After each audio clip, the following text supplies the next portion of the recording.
Hey guys, it's Sam. Today I wanted to compare three Moleskine planners, and I do have one in a larger size, but I kind of wanted to keep it to the pocket size for the sake of this video.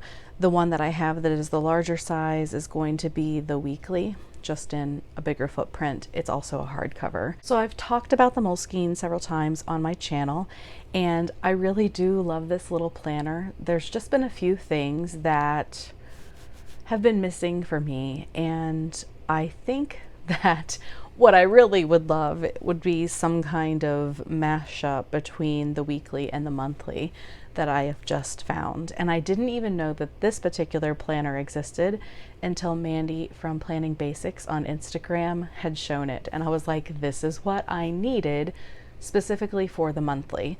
But I think that this could work also for many people as just their planner, dependent upon, of course, what your planning needs are. So I'm just going to kind of walk through each of these and kind of just give my own personal thoughts about, the strengths and weaknesses about each of these planners. This is just my opinion.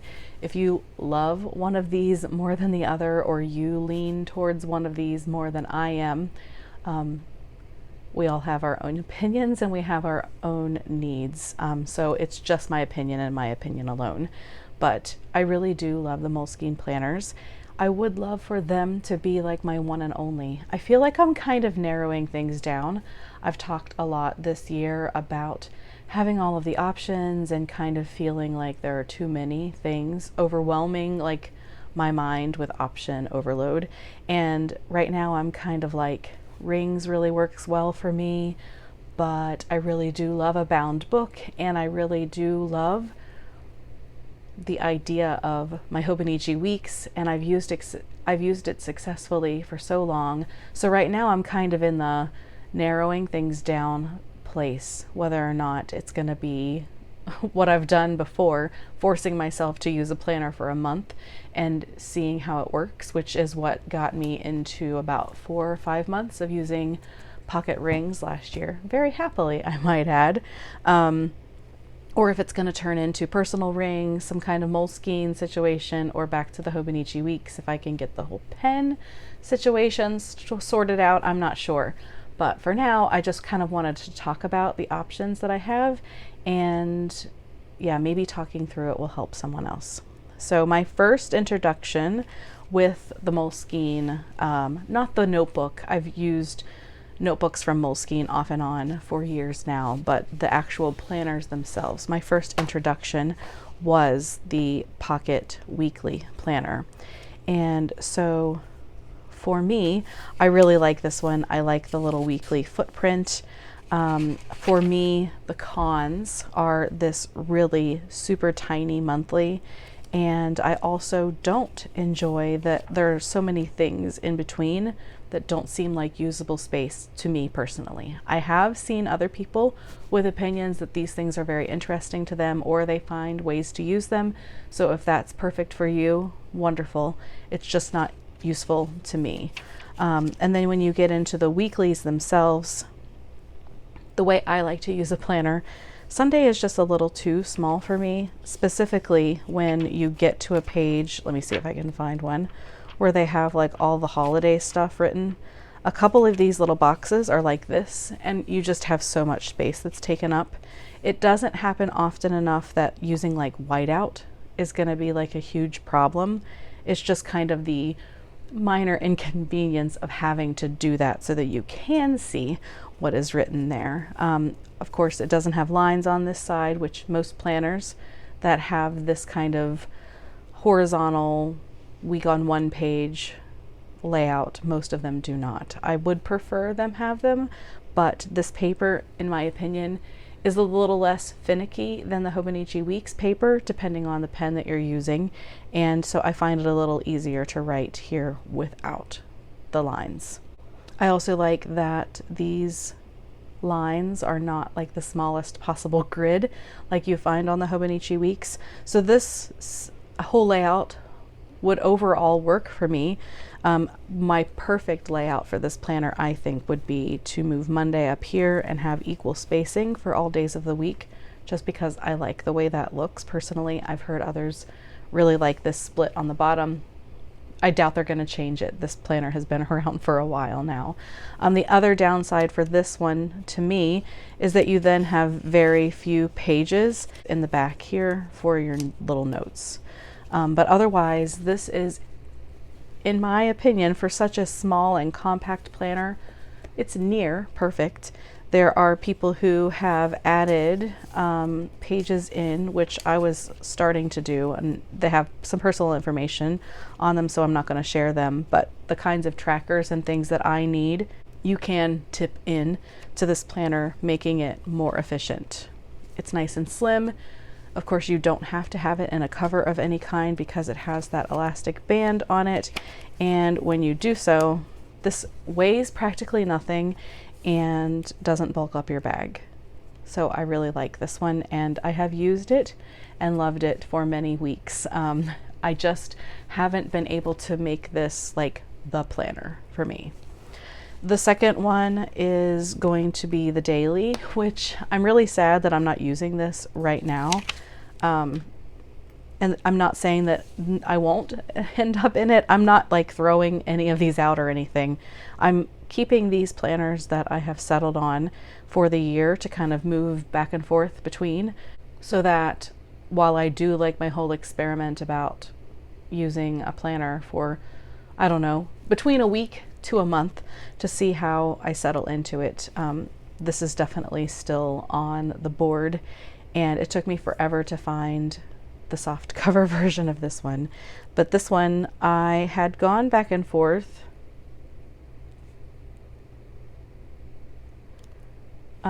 Sorry, that was like a diary page. I had gone back and forth between whether I wanted to use this as a planner or a journal, and I thought that I would use this as a planner, but I'm just not sure at this point if that's going to be what happens.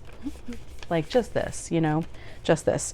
So this one has the exact same pages in the front as the weekly. The difference is there are no weeklies, and there's just a day for a page for every day of the year. So this one is considerably thicker. I obviously have this one put into a Filofax Malden that I have taken the rings out of. This one has been abused and used and loved. Unfortunately, when I am in pocket rings, I'm really sad about this because this is the prettiest Malden that I have had, and when I'm in rings I really want to use this, but it's not perfect because I have to replace it with Moterm rings, and that's why it has like the extra holes here, because they don't sit in the same way as the Filofax rings did, and it also doesn't feel as stable when the Moterm rings are in it. But I have used it still either way, and to get any pocket soft cover Moleskine in the Malden, you have to do just a little bit of trimming around the accordion pocket to get it in there. I think that the daily fits really, really, really well. Also the 18-month weekly, which this is a 12-month. So the 18-month weekly is just a little bit fatter, and you can use this one in the Malden. It just kind of swims a little bit. So I definitely prefer the daily or the 18-week version of the weekly in this particular planner cover. So we'll see. You know, I really do like smaller things. That's kind of what I have been leaning toward, just because I can carry a smaller bag, it takes up less weight. My life has changed in that I'm not usually sitting working in my planner at any point during the workday, much at all. I'm usually like writing scratch notes that I go throw in my planner at the end of the day, and so I just feel like the simplification happening, but the small footprint is definitely up my alley right now. And then the last one that I'm going to share with you today is the one that I didn't know anything about until recently, and this is the monthly. I don't know how long they've offered this one, but it was definitely not on my radar. But Mandy from Planning Basics shared this one, and I just was smitten with it. I do have it currently in a Portland Leather Goods small snap journal, and that is not what this was made for. They actually do come with their own lined notebook, which is very nice. But I just wondered when I ordered this if it would fit this notebook, and it fits it, in my opinion, like a dream. They don't have these in stock very often on the website, and there are 3 sizes. I'm not sure if one of the other sizes happens to fit any other planner out there, but I looked at the dimensions and thought that this would fit a Moleskine pretty good, and I was right. So since it wasn't built as a planner cover necessarily, there are no real frills to this particular cover, but it's working for what I need it for. As you can see, you know, pen loop. I just have this Sarasa Vintage pen clipped here. Since it's a plastic barrel, I'm not worried about it damaging the leather in any way. And this is not usually what I go for, but this is working pretty well for me. And so what I have decided for now is that this is the planner that is going to be in my bag no matter what. And since it's such a slim profile and doesn't really weigh much, it's not going to matter if I then have a secondary planner with me. I just want to know that when I'm like getting ready for the day, I have, like, you know, my bags are in little cubbies near my closet, and if I'm running errands with my husband, I'm going to carry a much smaller planner than the bag that I take to work with me, even though I don't end up getting most of the things that I took with me out during my work day or my work lunch. I just kind of feel like it feels good knowing they're there just in case. But on days when I'm like running errands or what have you, I don't normally want to take all of those things, and I want to be in a little cute crossbody. And so there's not any bag that I own that this is not going to fit into. So this is going to stay with me in my bag at all times. How much use it gets is still to be discovered, but it's not going to hurt anything by being there. So this planner is, in my opinion, more different than the others that I've shown. And the things that are in this planner that are different are like exactly what I need. And if I felt more confident about hacking up a planner and piecing it together, I could take the parts from this planner that I adore and move them into the weekly. I'm not going to do that. And if I hate it, then I've ruined 2 planners, in my opinion. So you do have the overview of 2023, which the other planners also have. But you have this whole spread, which I absolutely love. And I can see myself using this for multiple things. One of the things that I always put in my ring planners, and I love that Hobonichi has, is this layout at the beginning. Let me get to it. And people use it for many different things. But this is where I like to see my cycle. I track things like that, health related stuff in here. But these are really skinny. And so I just kind of have my own little labeled system for what each symbol means. And I love that I can see the whole year all at one spread. And so while it doesn't have that, it's pretty close. I love the fact that the columns are a little wider, and I can use this for a couple of different things. So I'm thinking about putting like my work schedule in here, just like the start time, because we always end around 5-ish unless it's a Saturday and we're out at noon, but I already know that all of the time. So depending on if I work a Saturday that week, some days I come in at 8, some days I come in at 8:30. So I would just note that. Obviously, if it said nothing, I would know that I was off. So that would be a place for me to keep my work schedule. And then I would also have enough room. So I would envision putting my work schedule like on this side, and then my cycle tracking on this side. And so I really like this. I like that it shows you the week number here as well. So I really am impressed with this particular spread. Obviously I haven't used it yet because I wanted to show it to you before I started putting my personal information into it. So you have that on 3 different spreads. I love that. Okay, so then this is a page that you would find in the other planners, which I don't have much use for.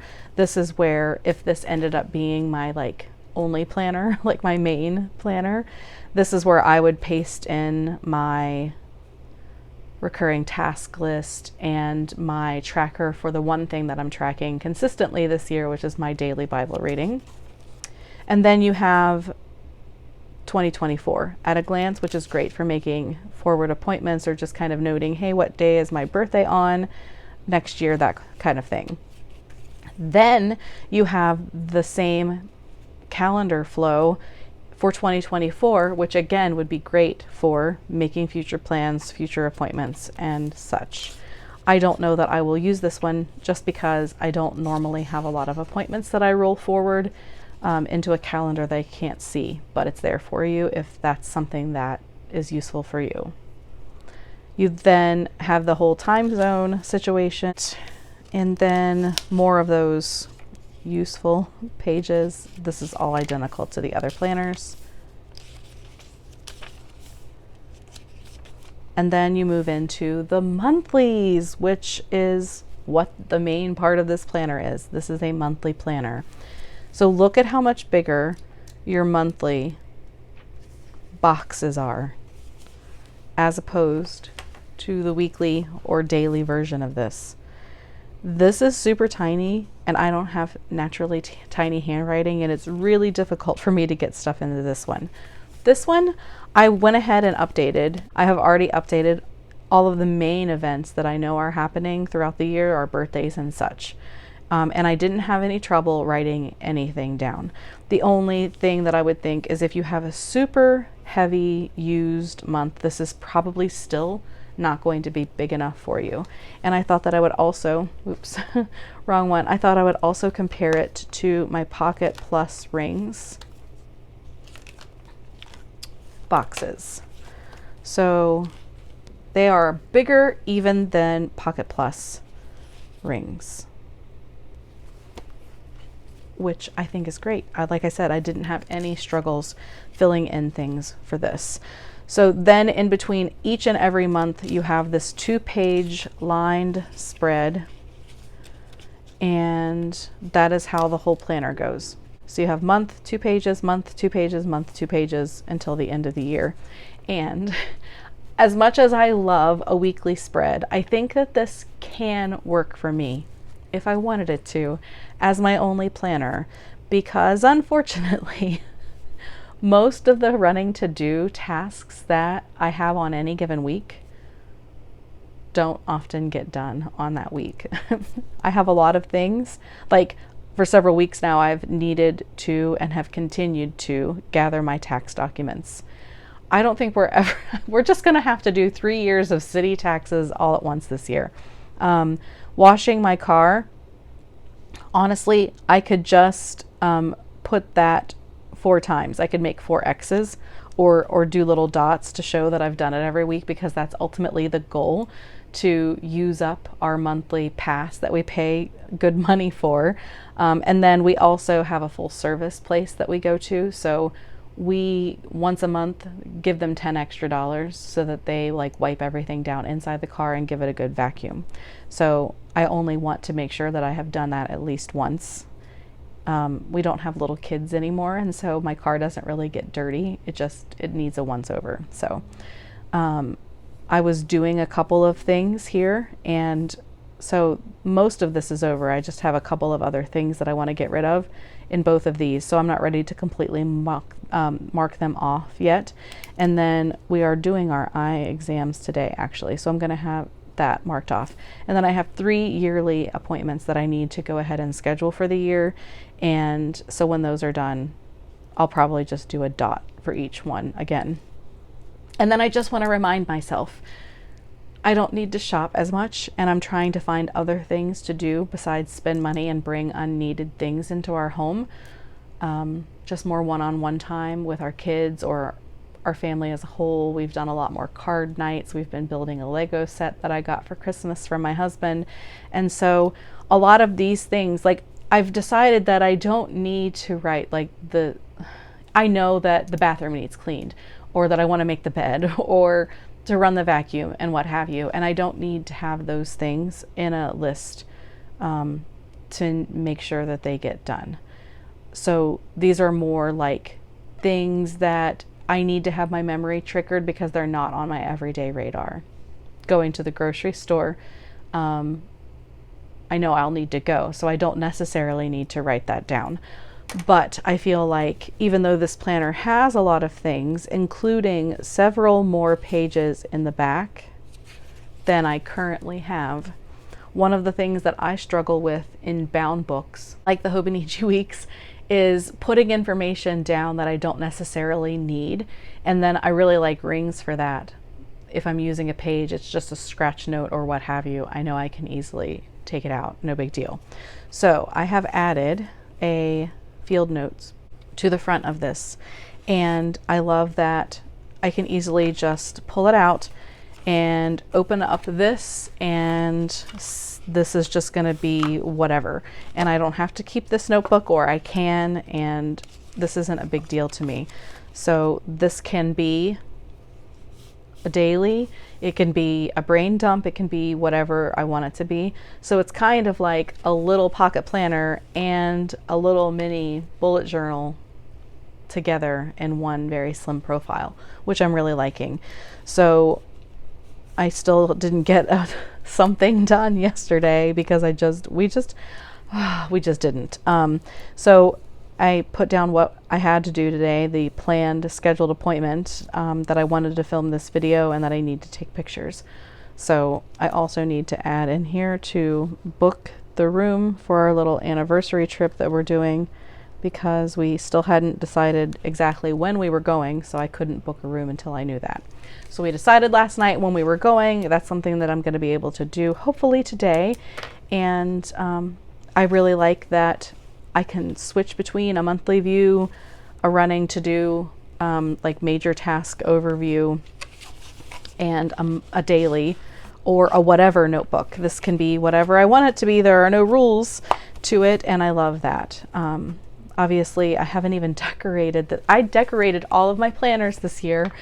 I put all of the stickers in the weeks. I put all of the stickers in my other Moleskines, and now I get this one, and I'm like, I really, really like it, and I'm afraid that I'm going to ruin that feeling if I claim it with a sticker. So for right now, no decoration at all of any kind on this, and I'm just going to see how often I reach for it, how I feel about it.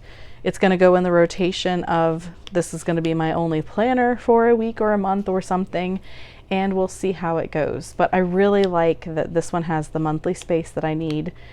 The downside for this one is that it doesn't have a weekly overview. Of course, I could take one of these notebooks and I could draw out a whole week at a time if I wanted to, but I'm not sure if that's what I want to do yet or not. So right now, I've just kind of left it loose. So those are the Moleskines that I wanted to kind of compare and overview with you guys. Which one do you think would be the best for your planning needs, or are none of them for your planning needs? I'm looking forward to hearing your thoughts in the comments below. If you are a new subscriber, I really appreciate you tuning in, and if you are a longtime subscriber, I really appreciate you coming back. Thanks so much for watching this video, and I hope to see you again soon. Bye guys.